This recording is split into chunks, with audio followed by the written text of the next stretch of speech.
Today's Friday, February 21st, and this is a status check on a position I took this morning involving the micro E-mini NASDAQ 100 futures, ticker symbol MNQ. And as of the time of this recording, the spot price is $22,232. And since the futures market started trading last night at 6 p.m. Eastern and heading into the stock market open, which is about 30 minutes away, it's currently up 90 points.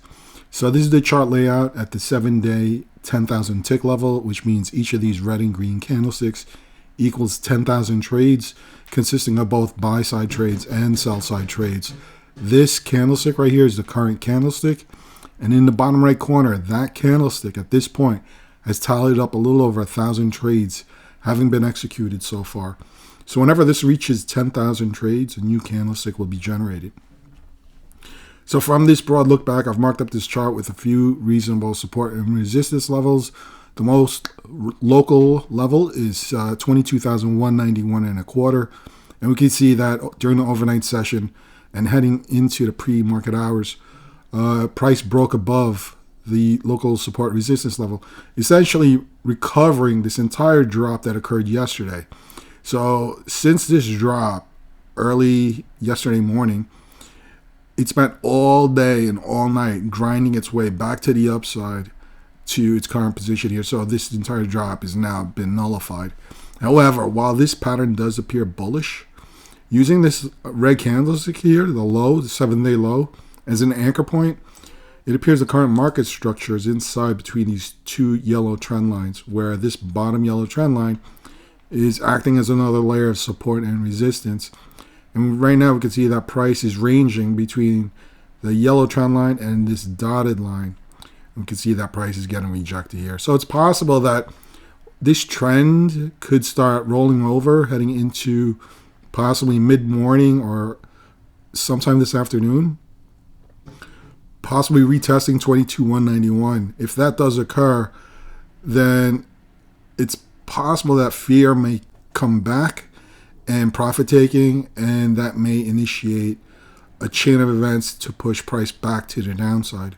So as this candlestick was forming and getting rejected, I took that as an ideal opportunity to short the NASDAQ 100. And this line is just a reference point as to where and when I took the short. Now, I didn't short the actual futures. I shorted via futures options. And with that, switching over to this page right here, this split screen is pertaining to two different charts. The chart on the left is the 7-day 10,000 tick chart, which is what I was just covering. The chart on the right, believe it or not, is a option chart specific to my option contracts. Right here, there's a last quote of $20.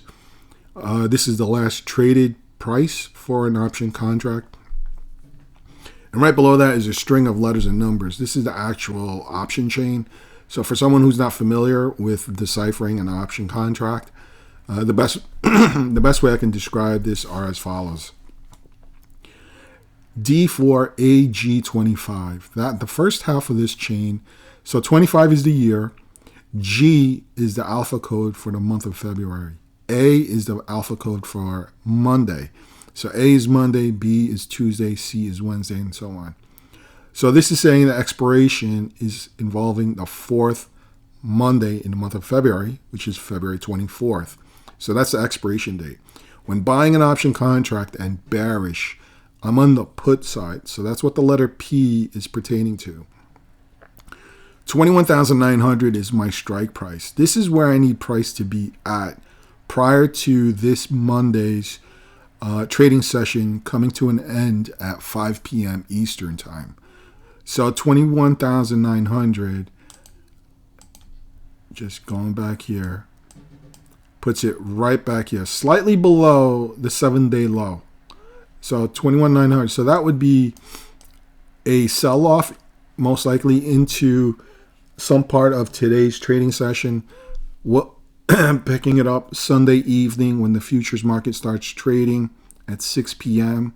and then going into the stock market open Monday morning. So right here, just scrolling back, The chart on the right, we see a high of $111 and a low of $20. Just to show I'm holding a position, if I click on the gear icon and then show trades, there should be a confirmation bubble. So here's a confirmation bubble showing I've picked up 3 of these contracts. Because they were at 3 different price points, it averaged out to $20.67 per contract. Now, the caveat to that is that for this specific product, the multiplier is 2. So to get the valuation or the cost of getting into this trade for those 3 contracts, so it's $20.67 times 2. That means one contract is actually valued at $41.34. And having picked up 3 contracts, at this point I'm risking $124 over the next 2.5 trading days. That would be all day today, all day Monday, and maybe a quarter session Sunday evening. So that's what I've committed to this trade, is $124. And if I open up Active Trader, my entry right here is marked up by those 2 yellow arrowheads on either side of price, which is effectively the 0 line on the profit and loss side of this ledger. Now, because my entry or cost basis is $20.67, it was rounded up to the closest quarter, so it's $20.75. Now, the doomsday scenario, the trade goes against me. NASDAQ 100 rips to 2,500. If I take no action in closing this position out, by the time the option premium reaches 0, which is in the gray field in Active Trader, my max loss is that $124, exactly how it was calculated. So the stock market, again, will start trading in about 30 minutes. So while that is going to happen, I'm going to pause it here, let the trade work itself out, and I'm going to go make some coffee. So it's been a few hours since the initial review, but right now the NASDAQ 100 is quoting at 21,924. And as I was anticipating, price did fall below this support level of 22,191, as well as this yellow support line that price had been respecting since yesterday. And here, this green line, it's just a reference point as to where my strike price is for my option contracts. So price did hit a new 7-day low of 21,888. And so this right here, I believe, was the retest of the 7-day low prior to that. So this was the original support line back here, this purple line. And we can see that price bounced off it, went up a little bit, and then fell right back below. So I'm curious to see whether or not this level would be another layer of resistance, considering that yesterday and this morning was brief support. So if I switch over to this page right here, so the option contracts are now quoted. Last trade quote is 88.50, and if I was to sell this position, the trade is up a little over $400 at this point. So far so good. Again, the next level I have is that 21,762. Hopefully price will make it all the way down here, heading into the close, as the stock market is about 30 minutes away from heading into the afternoon session. So that would leave about 3 hours worth of trading in the stock market, but the futures market will continue trading until 5 p.m.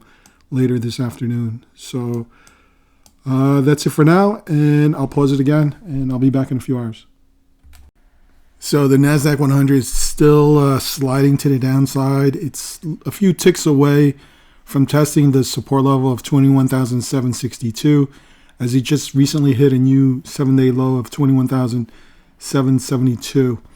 And even though these contracts expires Monday, I'm going to go ahead and place an order in. Maybe we get one last spike before the end of the day and close this position out. If not, then I'll hold on to these contracts for Monday. So while I'm here, I have Active Trader open. I'm going to see if I could close this out with the option premium of $190. That would equate to a net profit of $1,016. So there's my limit order sitting right there, slightly below this local support level. If it does get filled, I hope to capture it on recording. Otherwise, I will pick it up if or when the order is closed. So I'll be back. So it's been less than a minute, and we can see the last tick here. Price did break below the support level of 21,762, hitting 21,756. Again, I'm hoping to see that final punch to the downside, spike through it, and if I was to close this out right now, it would be a net profit of 947. So we're about 50, 60 ticks away from getting this order filled here, and it's sitting at 1,016. So, and right here, here's the bid and the ask right here. It's a pretty wide spread. Sorry, that's 178 is the bid, 190 is the ask. That's my order sitting right there at the ask price of 190. And right here,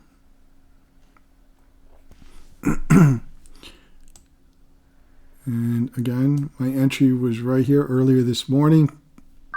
There, my order's been filled. I am out of this trade. Active trader is flat. So, and if I show trades, hopefully it shows here that, yeah, so here's my closing of this trade at 190. So for a net profit of $1,000. So overall good trade. And again, I was able to capture or enter the trade as price was rejected by this upper dotted line for rejection. And since then, price faded all the way to the downside. Now, hopefully we see a bounce, and that would get rejected here at 21,950. And then at that point, if the opportunity presents itself again, I'm looking at re-enter a short, possibly coming right back down. So the next level, if 21,762 fails to hold, I have 21,400. Okay, so that's another alarm I'm going to look at for a security that just met my conditions to short as well. So I'm going to go ahead and do that. But the next support level I have is 21,495. So overall, this was a good day trade. And I'm kind of glad to be out of it. I didn't want to hold on to this position over the weekend.